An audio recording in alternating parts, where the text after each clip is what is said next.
देवी प्रपन्नाति हरे प्रसीद प्रसीद मातर्जगतोऽखिलस्य प्रसीद विश्वेश्वरि पाहि विश्वं त्वमेश्वरी देवी चराचरस्य शरणागत दीनार्थ परित्राणपरायणे सर्वस्यार्ति हरे देवी नारायणी नमोस्तुते। नमस्कार, स्वागत है आपका आचार्य वाणी में। मैं आचार्य डॉक्टर विक्रमादित्य आपके साथ हूँ। आज का विषय हमारा है कुंभ राशि वालों के लिए 7 तारीख रविवार का अवसर, पूर्णिमा का योग है। इस दिन ग्रह नक्षत्रों के दृष्टिकोण से, आपकी राशि के दृष्टिकोण से इस वन ग्रहण आपकी राशि में ही पड़ रहा है और ये ग्रहण आपके लिए कई मामलों में भारी है। कहीं ना कहीं धोखा देने के योग आपकी राशि में बनते दिखाई दे रहे हैं। ध्यान रखना पड़ेगा आपको इस दिन विशेष तौर पर। इस दिन से श्राद्ध भी आरंभ हो रहे हैं, सत्यव्रत भी इस दिन है और विशेष तौर पर ग्रहण का प्रभाव आपको अवश्य समझना चाहिए। भाद्रपद पूर्णिमा के दिन चंद्र ग्रहण लग रहा है और ये ग्रहण बहुत विशेष है। इस ग्रहण को आपको अच्छे समझ लेना चाहिए। ग्रहण किस कारण से कहाँ पड़ रहा है और किसका प्रभाव किस प्रकार से होगा। ये ग्रहण जो है 3.5 घंटे का ग्रहण है और पूरे भारत में सब जगह दृश्य रहने वाला है। इसका प्रभाव भी बड़ा विचित्र प्रकार से जीवन पर पड़ने के योग बनने वाले हैं। चंद्रमा जिस प्रकार से शनि की राशि में स्थित होकर ये ग्रहण का योग बना रहे हैं, ये पूरी तरह से मन का और जो प्रभाव है वो विशेष तौर पर हर राशि के अनुसार से इसका प्रभाव होगा। और उसके अनुसार से देखिए, चंद्र ग्रहण, सूर्य ग्रहण जो है वो भारतीय संस्कृति में ये पर्व काल बताए गए हैं। बहुत सारे लोगों ने इसको भ्रांति बना लिया और पता नहीं बहुत सारे ऐसे ऐसे नियम बना दिए गए हैं जिनका शास्त्र में कहीं कोई औचित्य नहीं है। जैसे जैसे काल पद्धति आती गई, लोगों ने इसको अपने अनुसार से बहुत अनेक प्रकार से अपनी भावनाएं पता नहीं कहाँ कहाँ करती गई। और एक बात समझें कि ग्रहण कोई अशुभ काल नहीं है। ग्रहण एक पर्व काल के रूप में ज्योतिष विज्ञान के अनुसार जब पंचांगकर्ता लिखते हैं तो उसके संपूर्ण ग्रहण को पर्व काल कहा जाता है और ये केवल विशुद्ध आध्यात्मिक है। अपनी आत्मिक उन्नति, जीवन के कष्टों को दूर करने के लिए वो काल बताया गया है। इसका प्रभाव लोगों ने इसका अनुभव किया और उसकी छाया जो होती है वो कभी शुभ नहीं होती। इसकी छाया से बचने के लिए अनेक बहुत प्रभाव होता है। हमने अनेक केस देखे हैं।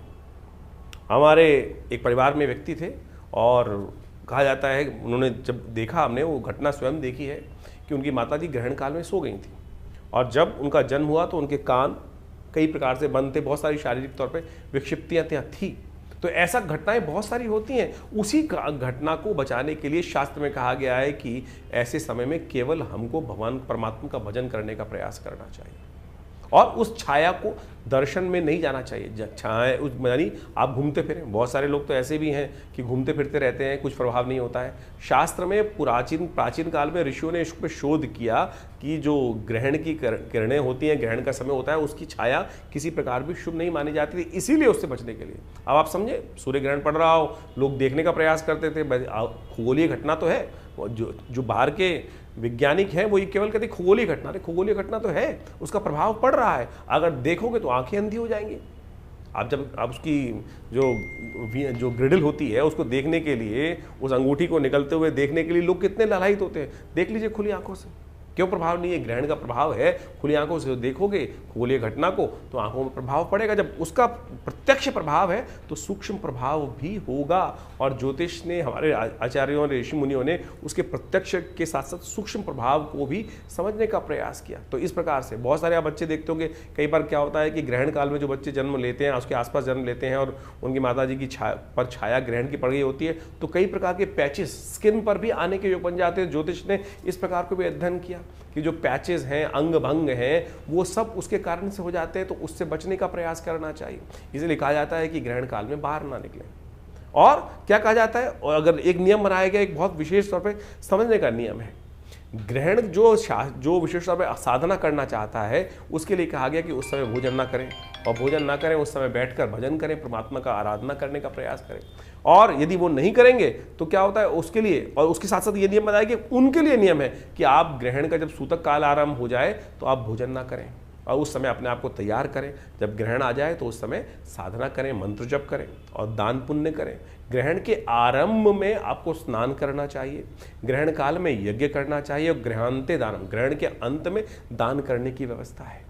ये नहीं तो बहुत सारे लोग क्या करते हैं कि ग्रहण काल में कौन दान लेगा। ग्रहण काल के अंत में हमें दान देने का प्रयास करना चाहिए।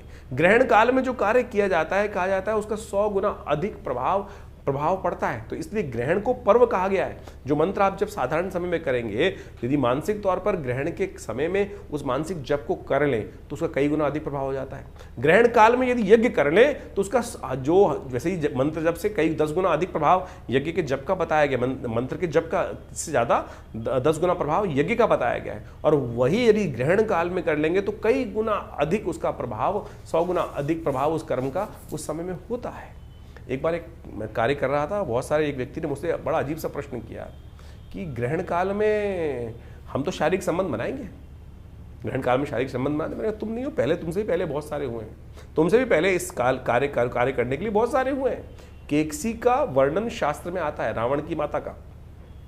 कहा जाता है कि ग्रहण एक संधि काल है, ग्रहण एक संधि काल है और संधि काल के अंदर हमें केवल परमात्मा का स्मरण करने का प्रयास करना चाहिए। केकसी ने संधि काल के अंदर ऐसे ही समय के अंदर शारीरिक संबंध बनाए और कहा जाता है कि रावण की उत्पत्ति उसी ने हुई, रावण की उत्पत्ति उसी ने हुई, उसी काल में संपर्क बनाने के कारण से वो समय जिस कार्य के लिए जो श्रेष्ठ कार्य है उसको ही हमें समझने का प्रयास करना चाहिए। लोग समझते नहीं हैं। शास्त्र में इस कथा को वर्णित किया गया है कि संध्या काल में, और ऋषि कह रहे थे अरे क्या करने जा रही हो तुम, इस समय में परमात्मा कामातुर होकर इस समय का संबंध बनाने का समय नहीं है, ये समय कुछ और होता है। लेकिन केकसी मानी नहीं और केकसी ने उसके कारण से ही रावण की उत्पत्ति हुई।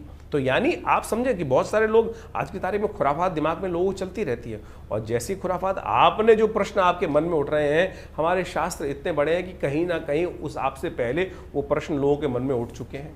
और इस प्रकार के जब मैं एक प्रोग्राम कर रहा था तो मैंने मुझे याद आ गया, तो ये ऐसा प्रश्न एक व्यक्ति ने मुझसे किया, तो मैंने यही सार उस समय उपस्थित किया था कि आप पहले नहीं है भैया, आपसे भी पहले बहुत सारे लोग इस प्रकार का व्यभिचार कर्म कर चुके हैं, तो उसका प्रभाव होता है। तो आप समझें ये ग्रहण काल जो है, ये पर्वकाल जो इस दिन बनने जा रहा है, जो समय चंद्र ग्रहण का बन रहा है 3.5 घंटे का रहेगा, करीब करीब रात्रि में भारत के टाइम के अनुसार से समझें तो करीब 21 बज के यानी 9:57 पे शुरू होगा ये समय, और रात्रि में अगले दिन जो समय रहेगा जिसको गणनाओं में लिखा जाता है 25:27 यानी रात को 1:27 तक ये ग्रहण काल चलने वाला है। कोशिश करें इस समय भगवान के नाम का स्मरण करें। हमने विवेकानंद योगाश्रम में इस पूरे ग्रहण काल के अंदर यज्ञ रखा है और उसमें बहुत सारे विभिन्न मंत्रों का, विभिन्न प्रयोगों का हम सामूहिक तौर पे बहुत सारे कार्य करते ही आए हैं।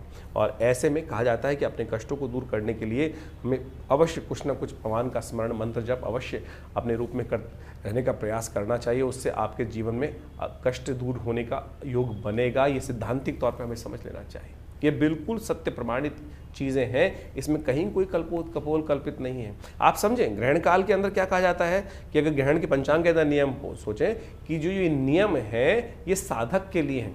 अबाल जो बच्चे छोटे जो बच्चे हैं प्लस जो वृद्ध हैं या बीमार हैं वो दवाई भी खा सकते हैं, वो अपना भोजन भी कर सकते हैं। ये भोजन का नियम जो है, यदि ये वो नियम होता कि ऐसे में कुछ विकड़ने पड़ती हैं और विकड़ने पड़ने से भोजन सब खराब हो जाता है, तो फिर क्यों बच्चों को और वृद्धों को और साथ साथ जो बीमार हैं उनको उससे नियम से हटा दिया गया? अब ये भ्रांति कहाँ से फैली है? पंचांग, किसी पंचांग को उठा के देखो, उसके अंदर पंचांग करता या ग्रहण के नियम के वली के अंदर ये लिखा गया है कि ये जो नियम है इसमें बच्चों के लिए नियम नहीं है, ये नियम जो है वृद्धों के लिए नहीं है, बीमारों के लिए नहीं है। वो अपनी जो नियम कर रहे हैं वो कर सकते हैं, ये साधना के नियम है। तो आज जो एक से एक विद्वान लोग उपस्थित हो जाते हैं और कह देते हैं कि खाना खराब हो गया, ऐसा हो गया, वैसा हो गया, ये बाह्य बातें लोगों ने उपस्थित कर दी। तो इसको उस प्रकार से ना ले। मैंने आपके समक्ष हमने यहाँ में बहुत छोटा सा एक विवेचना यहाँ अपनी मति के अनुसार से उपस्थित करने का प्रयास किया है। खैर ग्रहण के काल में आप कोशिश ये करें अवश्य अपने मंत्रों को, जो कष्ट जीवन में चल रहा है उसकी निवृत्ति करने के लिए भगवान के मंत्र जो है, जो भी आपके ग्रहों के मंत्र हैं, कैसे भी मंत्र हैं, भगवान शंकर के मंत्र हैं, महामृत्युंजय मंत्र है, उन सब का यथाउचित भाव से जप करने का प्रयास करें, कीर्तन करें, भगवान के नाम का मानसिक तौर पर स्मरण करने का प्रयास करें। यज्ञ कर सकते हैं, मूर्ति पूजा नहीं। मूर्ति पूजा उस समय में नहीं करनी चाहिए। शास्त्र में मूर्ति को ढक दिया जाता है, शास्त्र के दृष्टिकोण से मना कर दिया जाता है कि मूर्ति को स्पर्श करना, क्योंकि वो सूतक काल माना जाता है। मूर्ति को स्पर्श ना करें। हाँ, यज्ञ कर सकते हैं, ये आर्णिक सूत्रावली बहुत सारे ग्रंथों में इसको कहा गया है, मंत्र महार्णव इत्यादि समस्त ग्रंथों में, नियम में, धर्म सिंधु के अंदर इस बात को वर्णित किया गया है कि ग्रहण के आरंभ काल में हमको क्या करना चाहिए। ग्रहण आरंभे हमको स्नान करना चाहिए, ग्रहण काले यज्ञ करना चाहिए, ग्रहणांते हमें दान करने का प्रयास करना चाहिए। तो आपकी राशि के अनुसार से क्या कुछ होने वाला है वो भी आपको समझने को मिलेगा। बहुत बढ़िया तरह से हमने इन सब चीज़ों को यहाँ रखने का प्रयास किया है, समझ लेंगे तो अच्छा रहेगा। तो कुंभ राशि वालों, आपकी राशि के दृष्टिकोण से जो ग्रहण का प्रभाव आपकी राशि में ही हो रहा है, तो आपको अत्यधिक सावधान रहने की ज़रूरत है। आने वाले 2-3 महीने विशेष तौर पर जो है ग्रहण का प्रभाव आमतौर पर कहा जाता है कि 60 दिन तक अवश्य, 45 से 60 दिन तक अपना प्रभाव दिखाता है। तो आपकी राशि में ही ग्रहण पड़ रहा है, राहु के साथ चंद्रमा विद्यमान होकर आपकी राशि में जिस प्रकार से योग बना रहे हैं, ये कहीं ना कहीं आपकी राशि के दृष्टिकोण से कोई ट्रस्टवर्दी व्यक्ति आपको सही मामले में आने वाले समय में धोखा देने के योग बना सकते हैं। खासतौर पर स्वास्थ्य पर भी ध्यान रखने की ज़रूरत आपको दिखाई देती है। तो जिन राशियों में ग्रहण ये पढ़ने के योग बना रहे हैं, ये कहीं ना कहीं थोड़े से परेशानी के योग उत्पन्न कर सकते हैं। तो ऐसे में थोड़ा सा ध्यान रखते हुए कार्य करें। हो सके तो अपने राशि को ठीक करने के लिए ग्रहण काल में अवश्य काम करने का प्रयास करें। राहु के मंत्र का यथाउचित भाव से जप करें। ओम भ्रांग भ्रीं भ्रौं से राहवे नमः। आपके लिए सबसे श्रेष्ठ है कि इस समय भगवान की विशेष कृपा प्राप्त करने के लिए, क्योंकि राहु जब आते हैं तो कहीं ना कहीं आपकी राशि में राहु चल रहे हैं और कभी 1 साल चलना है। तो भगवती के एक मंत्र है, या देवी सर्वभूतेषु बुद्धि रूपेण संस्थिता नमस्तस्यै नमस्तस्यै नमस्तस्यै नमो नमः। तो इस मंत्र का इस ग्रहण काल में अवश्य यथाउचित भाव से जप करने का प्रयास करें, क्योंकि आपकी राशि में ही ग्रहण पड़ रहा है। तो आपको अवश्य ऐसे में दान करना चाहिए, सतनाजे का दान। सतनाजे का दान, चावल का दान, यह आपके लिए संपूर्ण रूप से कष्टों को निवृत्त करने का योग बनाएगा। तो ये ग्रहण को हल्के मत लीजिएगा, आपकी राशि के दृष्टिकोण से बहुत प्रभाव है। और ऐसे में और ध्यान रखिए कि ग्रहण के समय, क्योंकि पूर्णिमा का श्राद्ध भी है, तो वो 10 बजे से ग्रहण का सूतक सुबह आरंभ होगा। तो उससे पहले सत्यव्रत भी कर लें, भक्तनारायण भगवान की कथा भी कर सकते हैं, क्योंकि जिनका पूर्णिमा के श्राद्ध होता है उनको घर में खिलाना होता है खाना, तो वो करीब 10 बजे से पहले ही इस कार्य को करने का प्रयास करें, तो वो अच्छा रहेगा इस आपकी राशि के दृष्टिकोण से। तो राशि के अनुसार से तो आपने अपने दिन पर दिन किस प्रकार के ग्रह योग बन रहे हैं वो आपने बहुत सुंदर तरीके से समझे। ग्रहों का प्रभाव तो वास्तविक तौर पर हर प्राणी पर, जगत के विशेष जड़ हैं या चेतन हैं, उन सब पर भी पड़ता दिखाई देता है शास्त्र के दृष्टिकोण से। और उसके प्रभाव के अनुसार से ही जीवन में, संसार में जो कुछ परिवर्तन के योग बनते हैं वो बहुत अच्छे से समय समय पर लोग उसको अवगत कराते ही रहते हैं हम लोग आपको। लेकिन आपके जीवन में ग्रहों का प्रभाव किस प्रकार से है और उस आने वाले प्रभाव को समझकर जीवन में परिवर्तन का रास्ता हम सब प्राप्त कर लें, शुभ प्राप्त करने के योग बना लें, वो ज्योतिष का वास्तविक उद्देश्य है और उसको हमें अच्छे समझना चाहिए। जो ये पर्व इत्यादि समय समय पर आते रहते हैं वो केवल पर्व नहीं है, केवल हर्षोल्लास के लिए, आनंद के लिए, दिवाली पर पटाखे चला लिए, होली पर हमने रंग खेल लिया, ये केवल वो औचित्य नहीं है। वास्तविक तौर पर एक बात समझ लें, ज्योतिष के साथ साथ पुराण इत्यादि समस्त शास्त्रों में जो रहस्य बताए गए हैं कि हम इस जो पर्व काल है, जो समय है, चाहे वो ग्रहण पड़ रहा है, इस समय में जो ग्रहण पड़ रहा है उसके अनुसार से आपने अपनी राशि के अनुसार से प्रभाव समझाई, लेकिन उन सब पर्व कालों में किस प्रकार से आप अपने जीवन में अपने कष्टों को दूर करने के लिए रास्ता ढूंढ सकते हैं, रास्ता बना सकते हैं, वो वास्तविक तौर पे शास्त्रों का विशेष प्रभाव है और विशेष उद्देश्य है। उसी के लिए इन समस्त कथाओं की संरचना की गई है। ये केवल इतिहास नहीं है। बहुत सारे लोग केवल इतिहास में केवल आनंद से समय काटने के लिए इन कथाओं का श्रवण कर लेते हैं। नहीं साहब, ये वास्तविक तौर पर हमारे जीवन में उन सिद्धांतों से समझकर अपने जीवन के कष्टों को दूर करने के लिए, समस्याओं को दूर करने के लिए, उस परम लक्ष्य को प्राप्त करने के लिए कि आगे बढ़ सके, जीवन को शुभ कर सके, सबकी सेवा कर सकें, उस भाव को समझने के लिए हमको ये कथाओं के कथानक जो है शास्त्रों में वर्णित किए गए। अभी आपने जिस प्रकार से अपने जो प्रकार से आप समझें ये ग्रहण इत्यादि हो रहे हैं, इसका प्रभाव आपने समझाई। इसके साथ साथ जो अभी विशेष तौर पर एक बात और समझें कि श्राद्ध आरंभ हो रहे हैं। श्राद्ध का विशेष पर्व हमें समझ लेना चाहिए। ये श्राद्ध का जो काल है ये विशेष तौर पर हमारे दायित्व का समर्पण है, ऋण का समर्पण है, ऋण से निवृत्ति का मार्ग है। जो हमारा कर्तव्य अपने पितरों के प्रति है उससे निवृत्ति का मार्ग बताता है। और इसके ऊपर विशेष तौर पर भारतीय संस्कृति में सबसे ज्यादा शोध किया गया और अब बाहर भी जाकर लोग इस पर शोध करने का कार्य कर रहे हैं। बहुत सारे समय समय की कथानक, बहुत सारे इंसिडेंट लोगों के समक्ष आते रहते हैं और उन सब ने देखा कि बहुत बढ़िया तरीके से ये जो पद्धति है इसके ऊपर बहुत विशेष तौर पर आज ही नहीं, अनादिकाल से, बहुत लंबे समय से एनी बेसेंट, डब्ल्यू लेडबीटर, इन सब ने भी ये theosophical society, India theosophical society world wide जो थी, उन्होंने बहुत जबरदस्त शोध करके दिखाए। आत्माओं से संपर्क साधने का प्रयास किया गया और उन आत्माओं से संपर्क साधने के बाद उन विशेष तौर पर वर्णन किया गया। डब्ल्यू लेडबीटर की तो एक किताब है इनविजिबल हेल्पर। यदि आप उस किताब को पढ़ने का प्रयास करेंगे, समझने का प्रयास करेंगे, उसमें जो इंसिडेंट बताए गए हैं उन्होंने उनको सही से समझोगे तो सही रूप से समझना कि जीवन में बहुत सारे कष्टों को दूर करने का योग बना सकते हैं। एक व्यक्ति हमारे आश्रम में आए, बहुत वर्ष पुरानी बात है, और यहीं फरीदाबाद से संबंध रखते थे, और वो हमारे आश्रम पर आकर उन्होंने अपने जीवन में घटी हुई प्रत्यक्ष घटना को वहाँ बताया। बहुत अद्भुत घटना है, समझनी चाहिए कि किस प्रकार से उस घटना क्रम से कैसे उनके जीवन में परिवर्तन आया। काल घटना है, खंड है और निकल जाता है। एक बार एक घर में कहा जाता है वो व्यक्ति जब आया उसने बताया कि उनके बड़े भाई की मृत्यु हो गई थी, और बड़े भाई की जब मृत्यु हो गई, उस बड़े भाई की एक लड़की भी थी जिसकी शादी नहीं हुई थी। छोटा भाई दायित्व आया बड़े भाई की करने के लिए, कुछ परेशान सा रहता था, कैसे इतना बढ़िया समृद्ध परिवार था नहीं। ये घटना आज से बहुत लंबी पुरानी नहीं, कुछ ही वर्ष पुरानी घटना है। और हमारे आश्रम में हमारे पिताजी उन दिनों विद्यमान थे, उनके समक्ष आकर उसने जब ये बात रखी, आज बाई चांस वो बात हमको याद आ गई। हमको समझना चाहिए किस प्रकार से दिवंगत आत्माएं आपके जीवन में आकर आपके कष्टों को दूर करने का योग बना सकती हैं। वो व्यक्ति आश्रम पे आया और उसने बताया कि इस कारण से घटना घटी, बड़े भाई चले गए, घर में एक बड़ी लड़की भी थी और साथ में बहुत सारे और भी दायित्व थे जो निर्वाह नहीं हो पाए थे। एक दिन रात में जब वो छोटा भाई सो रहा था तो उसको ऐसी ही कोई खटपट सुनाई दी, और ऐसा लगा कि जैसे बड़ा भाई जिसकी मृत्यु हो गई थी वो कह रहा हो आकर उसके कान में, कह रहे उठ, तेरे घर में चोरी होने वाली है, भैंस को कोई चुरा के ले जाने वाला है। एकदम उसको उठा, खटपट से आवाज़ सुनकर जैसे उठा तो देखा भैंस खुली हुई है, और उसको लगा ऐसे ही कुछ हुआ होगा, भैंस खुली पड़ी होगी या कोई चोर वोर होगा, भाग भूग गया होगा, किसी ने खोली। कैसे खुल गई? रस्सा खुला हुआ था, यानी वो व्यक्ति ने ये बात रखी, उसने दोबारा बांध बूंद दिया। 2-3 दिन बाद फिर एक घटना घटी, उसके आभास हुआ कि रात्रि में उसके भाई जो दिवंगत थे वो आके उसको बोल रहे हैं, चिंता मत कर, तो आप तू इतना परेशान रहता है कि जो घर के जो दायित्व है, बिटिया की शादी है, सब हो जाएगी। मैं तेरे को एक रास्ता बता रहा हूँ, इस रास्ते को अपना। वो जो व्यक्ति गाँव में बैठा था, जो छोटा आदमी था, जो छोटा भाई था, वो सट्टे का काम करता था। सट्टे का काम उन दिनों बहुत ज़्यादा चलता ही है, सट्टे में अनाज की खरीद के उनमें सट्टे का काम करता था। उसने उस भाई को सपने में आके बताया कि इस चीज़ के दाम आने वाले कुछ दिन तक लगातार बढ़ने वाले हैं, थोड़े से पैसे लेके इसमें लगा दियो और जो पैसा फ़ायदा हो उसके द्वारा बिटिया की शादी कर दियो। उसने कुछ दिन देखा और उसके बाद जब वो चीज़ का अनुभव हुआ तो उसने थोड़े से पैसे लेकर उसमें लगाए और उससे उसको लाभ हुआ। यानी वो दिवंगत आत्मा आपके प्रति किस प्रकार से निष्ठावान है, आपके भी पूर्वज आपके प्रति सुंदर रूप से निष्ठा रखते हैं। बहुत सारे लोगों ने ये भ्रांति फैला दी कि पितृ रुष्ट हो गए।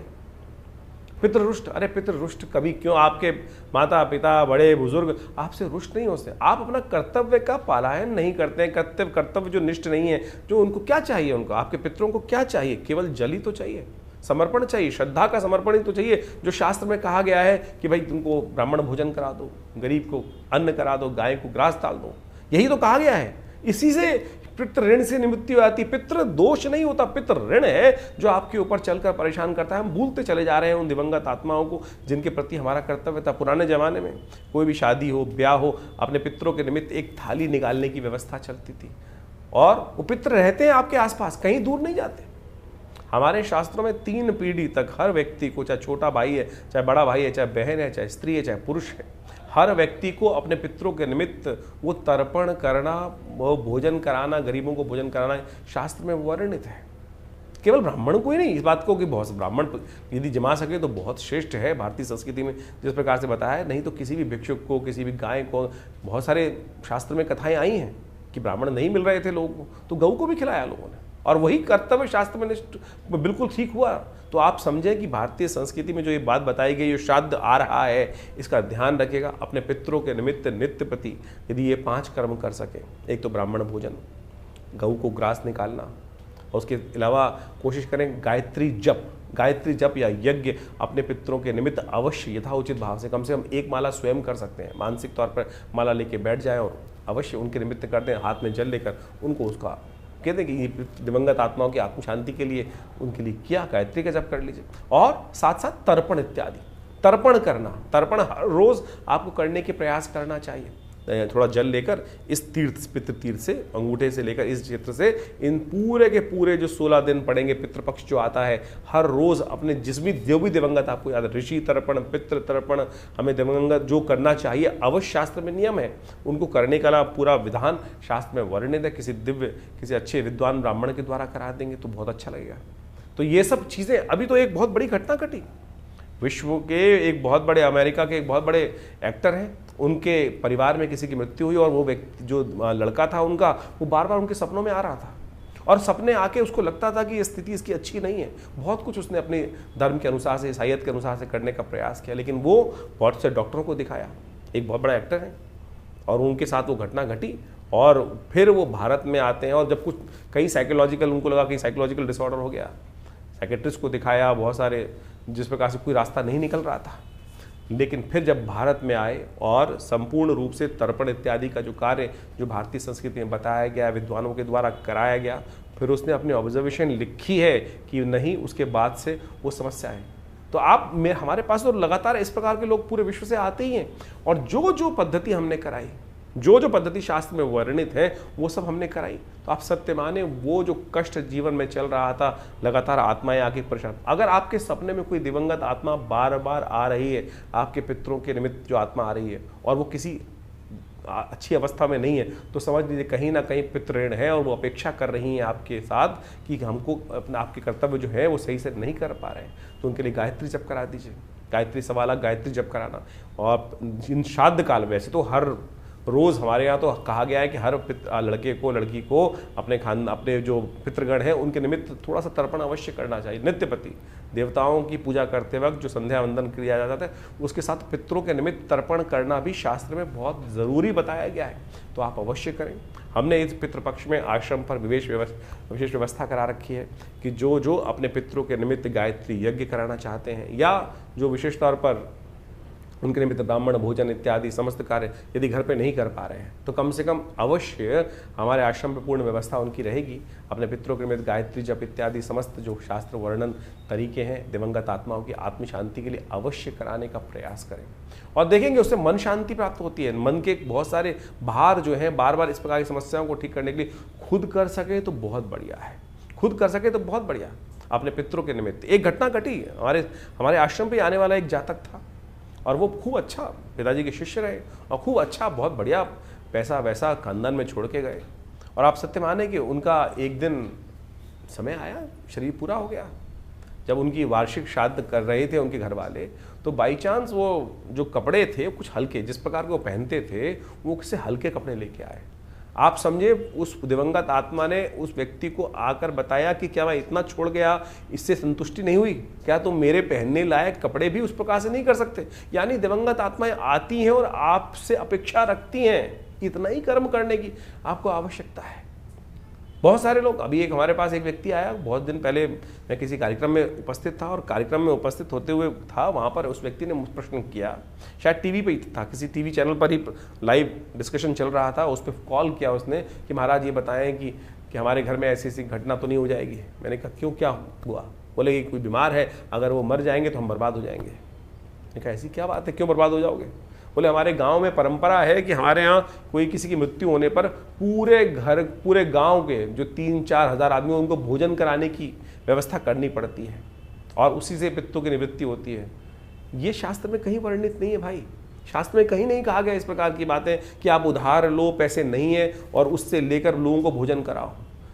यदि पितृ कार्य करने के लिए आप कोई पैसा उधार लेकर अपने पितरों का तर्पण इत्यादि कार्य कर रहे हैं, तो पितृ उससे संतुष्ट नहीं होंगे। शास्त्र में वर्णित नहीं है। आपकी जितनी, अगर आप घास भी गाय को खिला देंगे ना, तो वो भी वास्तविक तौर पर आपके पितरों के दायित्व से निवृत्ति के लिए, उनकी संतुष्टि के लिए बहुत है। आप भाव भी कर देंगे, तर्पण भी कर देंगे, जल से ही तर्पण हो सकता है। और इसका शास्त्र में कोई बहुत पैसा नहीं चाहिए किसी को। ये बात ध्यान रखें कि पैसों से पितृनिवृत्ति नहीं। आपके घर में कोई दिक्कत है, बहुत ज़्यादा इसलिए इस बात को हमको अच्छे से समझ लेना चाहिए। तो ये सारी बातें हमने आपके समक्ष इसलिए रखी क्योंकि श्राद्ध पक्ष अभी आरंभ हो रहा है, हमने इस कार्यक्रम में आपको बताया ही। तो अवश्य इन सब चीज़ों को समझकर इनको करने का प्रयास करें। इससे आपके जीवन के बहुत सारे कष्ट दूर होने के योग अद्भुत रूप से बनेंगे। और हमारा ये संस्थान लगातार इनसे संबंध में बहुत सारे कार्य करता ही रहता है। समय समय में बहुत सारे यज्ञ इत्यादि बहुत सारे कार्यक्रम चलते ही रहते हैं। आप सब उनमें जुड़ सकते हैं। हर रविवार को तो विशेष कार्यक्रम यज्ञ का होता ही है, मंगलवार को सुंदरकांड का पाठ होता है और बहुत सारे समय समय पर उत्सव के यज्ञ रहते हैं। अभी नवरात्र का यज्ञ रहेगा बहुत बड़ा, उसमें सम्मिलित सचंडी का सुंदर कार्यक्रम रहेगा। तो ये सब जो उत्सव जिससे हमने आरंभ किया था, ये उत्सव है, ये केवल उत्सव नहीं है, ये केवल पर्व नहीं है, ये हमारे जीवन के कष्टों को दूर करने का सुंदर मार्ग है। तो अवश्य इनको हमें अपनाने का प्रयास करना चाहिए और इनसे वैज्ञानिक विधान जो है इनको समझते हुए कार्य करने का प्रयास करना चाहिए।